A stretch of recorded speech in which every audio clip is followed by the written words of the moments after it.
અગર 2000 માં આ ડિસિઝન જો ના લીધો હોત તો આજે રોયલ એનફિલ્ડ હિસ્ટ્રીના બુક્સમાં ખાલી નામ જ રહી જાત. But one young man walked in and everything changed. આ કહાનીની શરૂઆત 1955 માં થયેલી. Royal Enfield UK Madras motor સાથે ટાઈઅપ કરી અને ઇન્ડિયામાં એન્ટ્રી લીધી.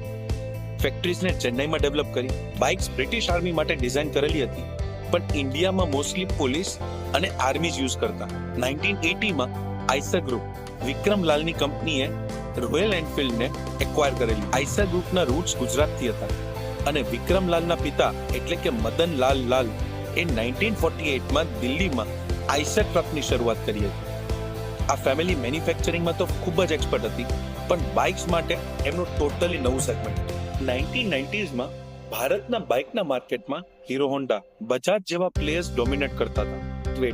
માઇલેજ વાળી બાઇક્સને લોકો વધારે પસંદ કરતા.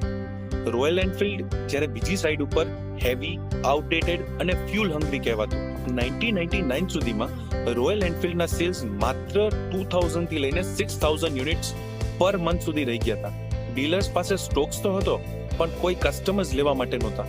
ફાઇનલી બોર્ડ મીટિંગ થઈ અને એક બહુ જ સિરિયસ ડિસ્કશન થયું કે શું આપણે આ કંપનીને શટડાઉન કરી દેવી જોઈએ, બીકોઝ લોસીસ બહુ વધતા ગયા અને પ્રોબ્લેમ્સ જેમ કે રિલાયબિલિટી ઇશ્યુ, ઓઇલ લીકેજ અને લોકોને સ્ટાર્ટ કરવામાં હાર્ડ લાગતું.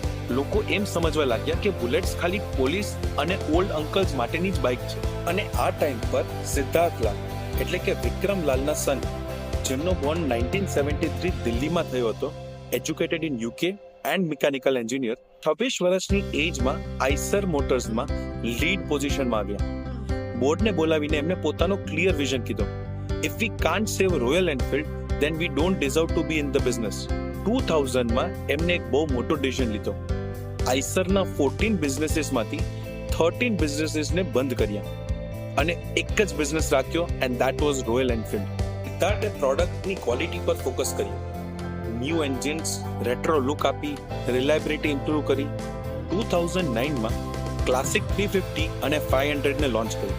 આ મોડલે ઇન્ડિયાના યુથને નોસ્ટેલિયા સાથે મોડલ સ્ટાઇલ પણ આપી. 2010 થી લઈને 2014 સુધીમાં જેમાં સેલ્સ 25,000 થી વધીને 3 લાખ બાઇક્સ પર યર પહોંચી ગયા. એક્સપોર્ટ 60 દેશથી પણ વધારે પહોંચ્યું. ફેક્ટરી ચેન્નઈમાંથી એક્સપાન્ડ કરીને તિરુવત્તિયોર, થિરુવેલુર અને ઓર્ગેદમ યુનિટ્સ કરી. આજે રોયલ એનફિલ્ડ 10 લાખ પર યર થી પણ વધારે મેન્યુફેક્ચર કરે છે બાઇક્સનું અને ઇન્ડિયાની સૌથી મોટી પ્રોફિટેબલ બાઇક કંપનીમાંથી એક છે, જેનું ગ્રોસ માર્જિન 40% છે. એક ટાઈમ પર જે કંપની ક્લોઝ થવાની હતી આજે વર્લ્ડમાં એક કલ્ટ બનાવી દીધો. લાઈક